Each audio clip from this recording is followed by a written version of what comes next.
What's up, YouTube? Shawn DaGamer here, bringing you a quick little video about the whole NXT versus Vince McMahon thing.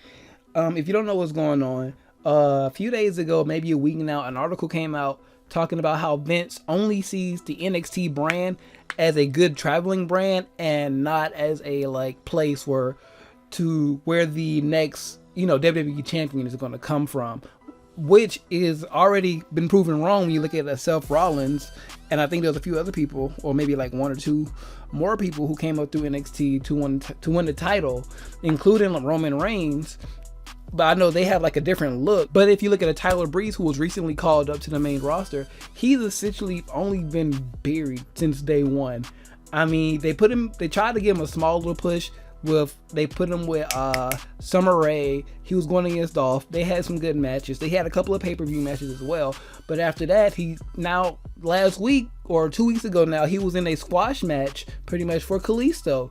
He had a full interest in everything. So what really bothers me, you really have to watch WWE Breaking Ground to understand why a lot of people are really furious about what Vince said and how future call-ups will be handled. Because if you watch Breaking Ground, the whole show pretty much led up to, spoilers, Tyler Breeze being called up to the main roster. And it was this big moment because the whole show, Breaking Ground, was like, Tyler's this, Tyler's that, Tyler's been here so long. The show was basically centered around Tyler Breeze, Bayley, Baron Corbin, the American Alphas, and Dana Brooke and Nia Jax, your top stars down there. But when you look at how they got called up, it's really crazy. Like, Tyler Breeze buried, Ascension buried, and even with the pay-per-view that was Saturday, Roadblock, one of the best matches were the women, including Charlotte, who came through NXT, and also the NXT Tag Team title match. Those were like two of the best matches on the card.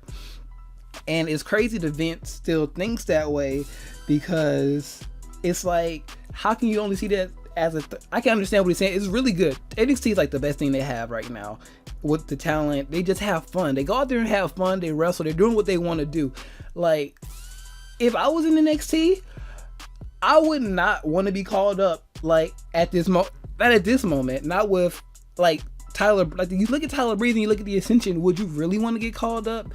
I mean, yeah, you got your Kevin Owens, your Sami Zayns, if you want to play devil advocate, the Nevilles of the world and things like that. But Neville recently got hurt on Monday Night Raw last night. I'm recording this on Tuesday. He got hurt, and then a lot of the other people, like Kevin Owens, he's the champion right now, but are they really going to push him to that main event spot? And what about somebody like an AJ Styles, who technically probably should have went to developmental first, but they're in such a bad way for NXT, for main event stars. He had to go right to the main roster, and that's weird. Well, it's not weird. It's a good thing for us fans who love AJ Styles, but I don't want to see him get buried up there just because they're rushing him, and then all of a sudden after this Chris Jericho thing, and maybe after SummerSlam, they don't have anything to do with an AJ Styles, so he's floundering around in the lower to mid card, and that's scary. And what if they bring up somebody like a Baron Corbin or a Finn Balor who's smaller, or Samoa Joe? I think Joe will be fine. Joe will be in in that Sami Zayn or Kevin Owens category. But what if you bring up like I said, a Finn Balor who the crowd loves, but in Vince's eyes he's too small? That's scary to think about. Like, how can you make a Finn Balor not a main eventer on your main roster just because you don't think he's, the guy, or he has to look? And that's crazy. And that's what people mean when they think Vince is out of touch. It's really crazy. And we're talking on the subject now. Future call-ups are really scary right now. I wouldn't want to leave NXT at this moment if I were the Apollo Crews, a Finn Balor, or somebody like that. Well, Apollo Crews, he'll be all right. He has the look that Vince likes, but people who don't, I know I say a lot. It's just, it's bothering. It flusters me because the NXT brand itself is so good. If you can watch NXT weekly and not be bored. It's a good hour, and when they do their specials, it's 2 hours, and it's the perfect bite-sized portions of wrestling. And I think that's why people gravitate towards Lucha Underground as well, because you get what you want in a decent amount of time. I know Lucha Underground isn't like a real wrestling promotion, it's more of a TV show, but you get the point. Everything is so tight, everything is so nice, and Lucha Underground and the Ring of Honor, they all have that. The main roster doesn't really have that in WWE, and hopefully when they start bringing up some of these NXT guys who actually love what they're doing and they want to do it on this main stage at WrestleManias, pay-per-views, Raws and things like that, you just don't bury them just because they don't have the look that you're looking for.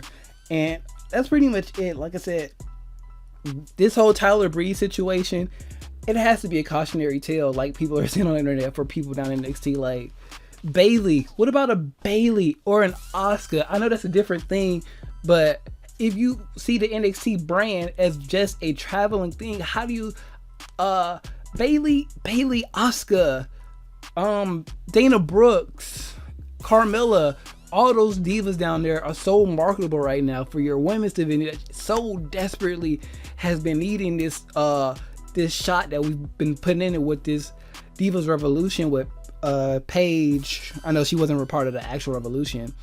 You know, Paige, Becky Lynch, Charlotte, Sasha Banks, those four, and you know, the women down in NXT have been really tearing it up. And you know, like I said, Bayley can make you a lot of money. A lot of money. You know, the kids love Bayley, the guys love Bayley, the women love Bayley.